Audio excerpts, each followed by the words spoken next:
인간은 어떤 존재일까요? 그 인간성에 대한 이해, 이건 도덕 사상을 만드는 기초가 되는데요. 크게 둘로 나뉘어집니다. 우리가 많이 배웠는데 성선설, 성악설. 사람은 태어날 때부터 선하다라는 성선설과 또 반대로 인간은 태어날 때부터 악하다, 이렇게 성악설, 이 두 가지로 크게 나누습니다. 여러분의 생각은 어떤가요? 아니, 성경이 말씀하는 인간의 실존은 또 어떨까요? 매우 많이 말씀을 드렸습니다마는 사실 그렇게 성경은 우리를 희망적으로 보지 않습니다. 한마디로 정리하면 인간은 구원이 필요한 존재다, 그렇게 성경은 규정합니다. 모든 사람에게 죄가 있고 보통 생육급으로 태어나는 인간은 하나도 예외 없이 죄 없는 사람은 없습니다. 로마서 3장 23절, 모든 사람이 죄를 범하였음에 하나님의 영광에 이르지 못한다. 잘 살고 행복을 꿈꾸고 몸부림치지만 결국은 죄의 발목이 잡혀 하나님의 영광 근처에도 가지 못하는, 망할 수밖에, 죄로 침몰할 수밖에 없는 구조를 가진 인생. 이게 반드시 구원이 필요합니다. 그냥 그대로 살아가면 심판, 영벌이 있을 뿐입니다. 그래서 성경이 바라보는 인간의 관점은 대단히 절망적입니다. 구원이 필요한 존재입니다. 자, 그럼 우리는 무엇으로 구원받을 수 있을까요? 고질적인 죄를 끊어내고 또 해결하고 정말 행복한 인생으로 그렇게 살아갈 수 있을까요? 역사 속에서 이런 죄를 해결하고 구원으로 나아가려는 인간의 노력, 몸짓은 또 역시 크게 두 가지로 나누어지는데, 첫 번째는 자기 노력으로 의를 얻어서 죄를 덮으려는 시도입니다. 선행, 공로, 종교적 열심이나 고행으로 덕을 쌓고 의를 쌓아서 죄를 해결하려는 노력입니다. 여러분, 어떤 분은 산속에 들어가서 한 스님은 20년을 전혀 밖에 나오지도 않고 토굴 속에서 수행하고, 또 10년 이상 장자불화, 눕지 않고 그렇게 20년을 수행을 했지만 돌아가실 때 산채로 무간지옥에 떨어지니 그 한이 만갈래나 된다, 이런 예매한 소리를 하고 돌아가셨어요. 여러분, 혹시 또 우리가 10년, 20년 그렇게 고행하고 덕을 쌓고 나를 수련해서 구원에 이른다고 칩시다. 혹 그런 일이 열려있다고 해도 도대체 우리 중에 몇이나 그런 구원의 좁은 통로를 넘어갈 수 있겠습니까? 자, 두 번째는 절대자의 도움으로 내 안의 죄를 끊어내려는 노력입니다. 선행, 철학, 종교, 이 모든 것들은 누더기와 같아서 자기 벗은 몸 하나도 가리지 못한다. 우리 모두가 함께 죄의 급류에 휩쓸려 가기에 누가 누구 손을 잡아주겠느냐? 정말 우리가 구원 받을 수 있다면 누군가가 그 죄악의 급류 밖에서 줄을 던져 우리를 끌어내어 손을 잡아 이끌어 주어야 한다, 그렇게 생각합니다. 그래서 인간이 아닌 누군가 절대자의 도움이 필요하다는 그런 구원으로 가려는 몸짓도 있었습니다. 여러분, 이 일을 하신 분이, 오늘 길게 얘기할 수 없으니까, 이 일을 하신 분이 성경은 하나님이라고 말합니다. 어느 누구도 그 무엇도 죄 가운데 있는 인간을 인간으로서는 구원할 수 없습니다. 그 역시 죄의 굴레 안에 잡혀있기에 죄로 무너진 인생을 향한 우리밖에 주어진 창조주 하나님의 해결책, 그게 바로 예수 그리스도를 통한 구원입니다. 하나님이 우리의 죄를 그분에게 대신 뒤집어 씌워 대속해 하신 구원, 13절 오늘 그 내용이 나와 있습니다. 누구든지 주의 이름을 부르는 자는 구원을 받으리라. 아멘. 예수 그리스도를 통한 구원, 그게 죄로 무너진 인생을 안타깝게 여기시고 몸부림치지만 행복으로부터 자꾸만 멀어지는 그런 인간을 향한 하나님의 죄에 대한 해법입니다. 여기 누구든지 주의 이름을 부르는 자는 구원을 받으리라. 여러분이 부른다는 건 단순히 그분의 이름을 외치고 말하는 것을 의미하지 않습니다. 그분이 구주라는 걸, 죄 문제 해결자라는 걸 알고 믿고 우리 인생 전체가 그분께 기대어 믿음으로 사는 것까지를 포함합니다. 흔히 말하는 믿음의 3요소가 지정의가 다 드려져야 합니다. 예수님만이 우리 인생의 해결자가 되는 줄 믿습니다. 참 구원자가 됐습니다. 예수가 그리스도시라는 말은 그런 뜻입니다. 여러분, 예수 믿는 사람들은 뭘 믿는 거예요? 이걸 믿는 거예요. 우린 죄로 죽을 수밖에 없고, 아니 죽은 자들이었는데 완벽히 완전히, 근데 이런 우리를 위해서 하나님이 그의 아들 예수님을 보내서 이 모든 죄에서 구원해 주셨다. 여러분, 그 믿음이 우리의 믿음의 핵심입니다. 누구든지 어떤 죄가 있든지, 오늘 누구든지 예외가 없습니다. 예수 믿으면 구원받을 수 있습니다. 인류는 예수가 아니고서는 구원도 없고 소망도 없습니다. 이 뻔한 죄에 침몰된 그 길을 달려갈 뿐입니다. 자, 사도행전 4장 12절 우리가 함께 읽어야 되겠죠. 다른 이로서는 구원을 받을 수 없나니 천하 사람 중에 구원을 받을 만한 다른 이름을 우리에게 주신 일이 없음이라 하였더라. 천하 인간의 우리의 구원 문제를 해결하기 위해서 하나님 주신 해법은 우리 인간 편에 아무도 없어요. 여러분, 기독교는 이런 칼끝 같은 신앙 고백을 가지고 있습니다. 이것 때문에 역사 속에 수없이 많은 신앙인들이 박해를 당하고 처참하게 죽음을 맞고, 우리 한국 교회사도 그렇고 지금도 우리 성도 한 사람 한 사람 각자마다 처지나 환경은 다르지만 이런 문제 때문에 어려움을 겪으면서 신앙을 고수하는 분들이 많이 있습니다. 이거 살짝 굽히면 전혀 우리도 관용하다 얘기 들으면서 아무 문제 없이 지나갈 수 있습니다. 자, 정리를 잠깐 해보면 인간은 모두 죄를 가지고 있고, 그래서 그 죄를 끊어내지 못하는 한 인간은 결코 행복할 수 없고, 그래서 그 죄의 절망에 철저히 붕괴된 구조를 가진 망할 수밖에 없는 인간. 그래서 성경은 인간은 구원이 필요한 존재다.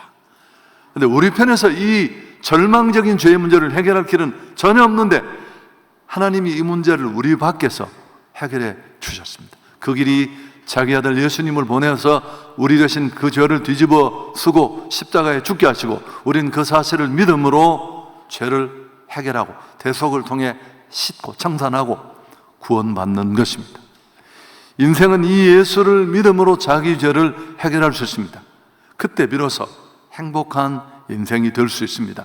여러분, 이런 일이 가능하려면 어떻게 해야 될까요? 죄를 끊고 구원으로 나아가려면 예수님이 인간의 죄 문제를 풀기 위한 하나님의 유일한 길이라는 걸 누군가가 이 정보를 알려줘야 합니다. 우리가 늘 별 고민 없이 생각 없이 외치는 예수가 그리스도가 되시고, 인간의 모든 문제, 삶의 문제, 죽음의 문제에 죄가 있고 그 죄를 푸는 유일한 해법은 해결책은 예수님입니다. 여러분, 큰 차 탄다고, 좋은 집에 산다고, 연봉 많이 받는다고 20년 토굴에 들어가서 아니 일도 안 하고 누워가지고 맨날 눕지는 않았습니다. 애매한 소리하고 그건 아무 의미가 없는 거예요. 자, 14절 함께 읽습니다. 그런즉 그들이 믿지 아니하는 일을 어찌 부르리요, 듣지도 못한 일을 어찌 믿으리요, 전파하는 자가 없이 어찌 들으리요. 예수님의 이름을 불러야, 그 예수를 알고 믿어야 구원받는데, 그렇게 구원받으려면, 믿음으로 구원받으려면 예수가 인간의 죄를 해결하는 유일한 해법이라는 걸 알아야 돼요. 들어야 돼요. 그 정보를 누군가 줘야 됩니다. 그 정보를 죄 있는 인생이 들으려면 누군가가 찾아가서 그들 귓가에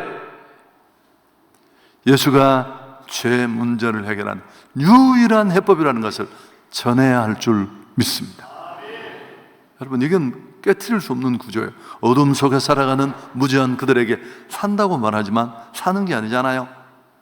죄 지은 인간이 죄의 온갖 고통에 시달리면서 찰나의 삶을 매일 한 칸씩 끊어 먹고 죽음 앞에 서서 끝이 아니라 심판과 영원한 향몰로 가는 이 구조. 그래서 예수 그리스도로 말미암아 이런 구조를 끊을 수 있는데, 이 과정은 무엇으로, 그 어떤 것으로도 대체되거나 생략될 수 없습니다. 반드시 누군가가 가서 혹은 데려와서 그 귀에 들려줘야 합니다. 복음을 들으려면 반드시 복음을 전해주는, 예수가 그리스도라는 정보를 주는 자가 있어야 합니다. 그래야 들을 때 믿음이 생기고, 믿음이 있어야 구원받을 줄 믿습니다.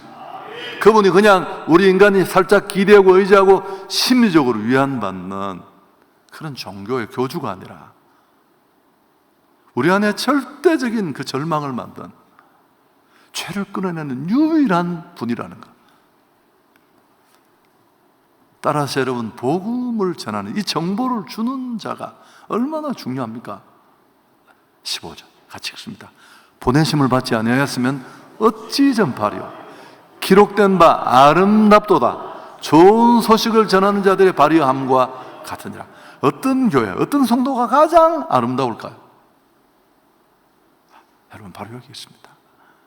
한 영혼의 가치가 천하보다 더한데, 그 영혼을 살리기 위해서 하나님이 자기 아들을 희생하셨고, 예수님은 자신을 던지셨고, 그 예수의 그리스도 되심을 전해서 천하보다 소중한 한 영혼이 주께로 돌아오고, 하나님이 우리를 부르신 건 바로 이 정보를 줄 수 있는 경험자요, 목격자요, 증인인 유일한 사람이 우리인 줄 믿습니다. 우리를 부르신 이유는 구원하실 뿐만 아니라 이 일을 전하도록 보내시기 위해서 보내신 줄 믿습니다. 여러분, 이게 우리에게 주어진 일이고 사명이고, 이렇게 사는 인생이 가장 행복하고, 이렇게 사는 성도가 가장 아름다운 성도입니다. 누구든지 예수 믿으려면 복음을 들어야 합니다. 또 말하지만 예수가 그리스도 되신다는, 누구도 줄 수 없는 이 해법, 이게 기쁜 소식 아닙니까? 근데 이 사실을 선전하고 전달해야 될 책임이 우리에게, 나에게 있는 줄 믿습니다. 우리 예수님도 심지어 육신을 입고 이 땅에 오셔서 천국 복음을 전하시고 그 일을 위해 십자가를 지셨습니다. 요한복음 4장 34절, 예수께서 이르시되 나의 양식은 나를 보내신 이의 뜻을 행하고 온전히 이루는 것이다. 예수님은 이 땅에 오셔서 사시는 생애 동안에 하나님의 뜻, 온 인류를 죄에서 구원한다는 이 뜻을, 하나님의 뜻을 이루기 위해서 오셨고, 제자들이 배고파하지 않는 그분에게 무슨 우리 모르는 양식이 있습니까? 물었을 때, 나의 양식은 나를 보내신 이의 뜻을 향하는 것이다. 와, 얼마나 어마어마하고 멋있는 말입니까?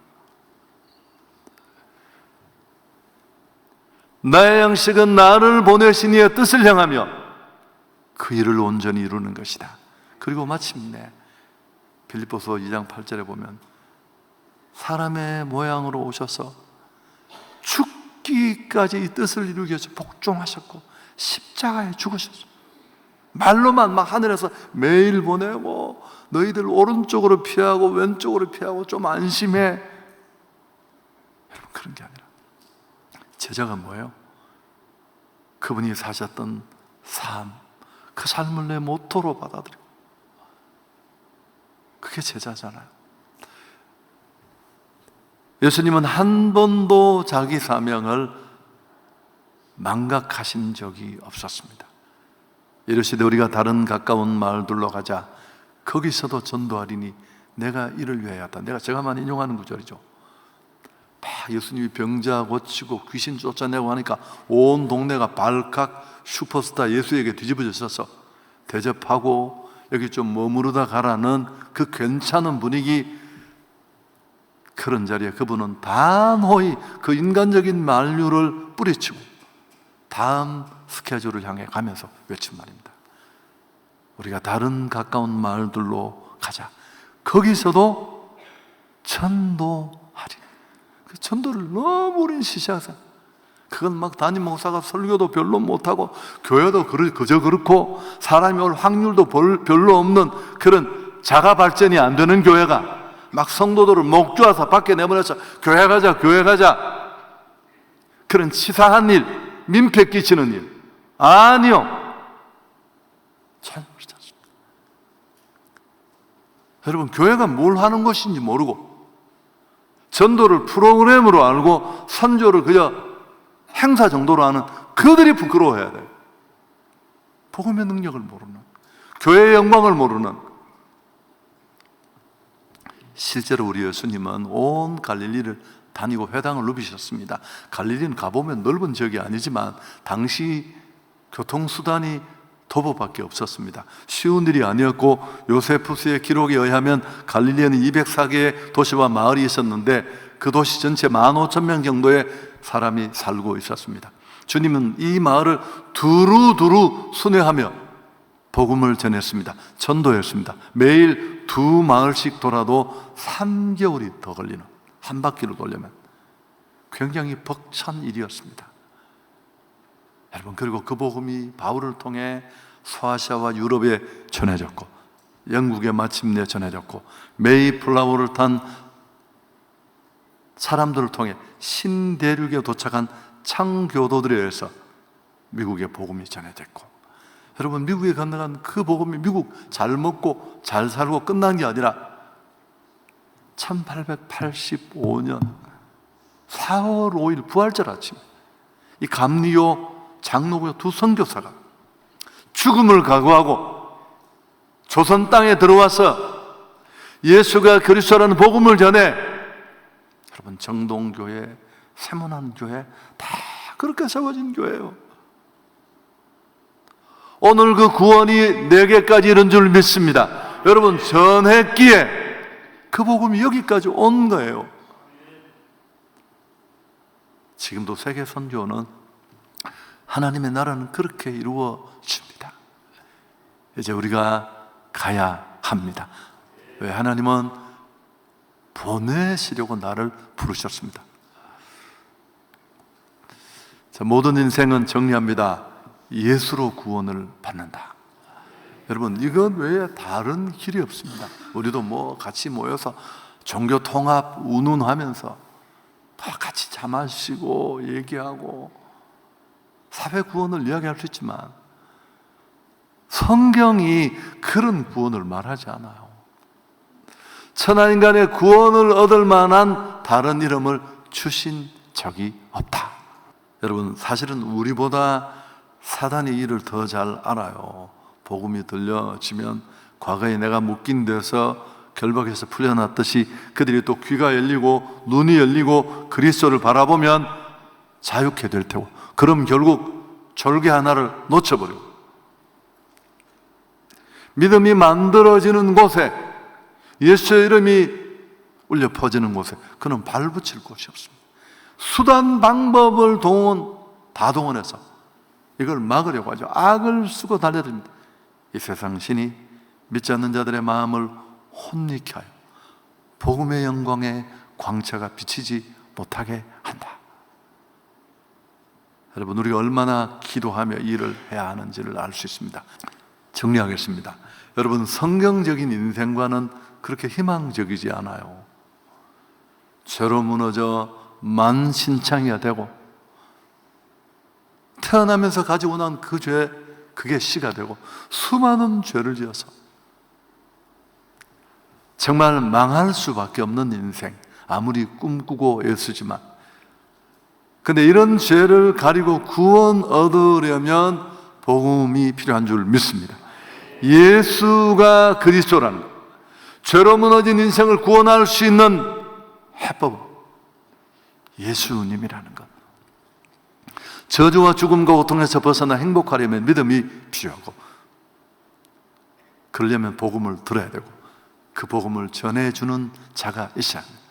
전파하는 자가 없이 어찌 들으리요.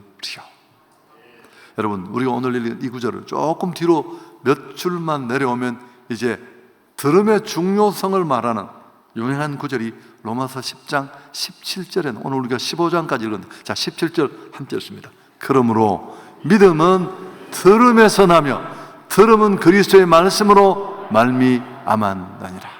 믿음이 어디 있어요? 들음으로. 들음은 하나님의 말씀. 여기 말씀은 일반 성경이 아니라 복음이에요. 여러분, 지금 이 예배도 제가 줄마다 대표적인 분들이 다 계세요. 전혀 예수를 몰랐는데 가족들의 간절한 눈물, 강권 때문에 와서 첫 시간에 띵 해가 있다가 그 순간에 별로 설교도 잘하지 못하는 제가 전하는 복음을 듣고 그 자리에서 예수 믿겠다. 온 가족이 5년, 10년 한들같이, 지금도 본인이 사람들 앞에 예수 믿으라고 말하는 그런 전도자로 바뀐 일들이 바로 그 순간에 일어났습니다. 인생에게 소망을 주고 구원을 주는 믿음이 이렇게 만들어지는 줄 믿습니다. 설교 시간, 행축 시간이 중요한 이유가 여기에 있습니다. 하나님의 복음이 누군가를 통해 전달될 때 이건 절대 생략될 수 없어요. 천사들에게도 부탁하잖아요. 우리에게 주어진 축복이고 특권인 줄 믿습니다. 이 복음이 귀에 들려질 때 가능합니다. 여러분, 자식을 정말 사랑한다면, 부모 사랑하지 않는 자식이 있습니다. 아니, 그 복음이 정말 나를 행복하게 했다면, 내 평생에 가장 잘한 일은 예수 믿은 일이고, 그게 진짜라면, 뻥이 아니라면 자식에게 막 11조 떼먹고 유산 물려주고, 그게 아니라 예수의 복음이 전해져야 할 줄 믿습니다. 예수가 그리스도라는, 그리고 말했잖아요. 교회의 영광이 건물이 아닙니다. 카페가 아니에요, 여러분. 우리가 마당에 뭐 자작나무 만 그루 심어도 그거 아무것도 안 해. 산에 가면 나무 더 많아. 오늘 교회가 평생 자랑할 수 있는 최고의 교회의 영광은 복음인 줄 믿습니다. 복음이 모든 믿는 자에게 구원을 주시는 능력이 됩니다. 이 사실을 모를 때까지 바울도 복음을 부끄러워했어요. 전도하는 걸 치사하게 생각했어요. 내가 복음을 부끄러워하지 아니하노니 이는 복음은 모든 믿는 자에게 구원을 주시는 하나님의 능력이 됩니다. 여러분, 사는 것도 죽는 것도 죽음 이후도 쉽지 않아요. 죄를 끊어내지 못하는 인생은 쩔쩔매고 신음하고 죽어가고 더 많은 고통이 기다리고 있고, 이들에게 정말 필요가 뭘까요? 정말 자녀를 사랑한다면, 정말 내 그 지인을 진짜 가슴 깊이 사랑한다면, 여러분, 누군가가 말해줘야 합니다. 아니, 우리가 말해줘야 할 줄 믿습니다. 전달의 가장 적격자. 왜? 우린 그 복음을 듣고 그 복음을 누리고 그 복음의 능력을 경험한 줄 믿습니다. 다시 말하지만 우리의 행복, 후회 없는 삶은 다른 데 있지 않습니다. 부르심 받고 보내심을 받은 자로 그 사명에 적합하게 달려갈 때 후회도 없고 그의 나라와 그의 의를 구하는 자에게 주시는 은혜와 축복이 우리 가정과 자녀와 삶 속에 넘쳐날 줄 믿습니다. 이번 행축도 이런 마음으로 우리 모두가 구경하지 말고 진심을 담아 달려갈 수 있기를 축복합니다.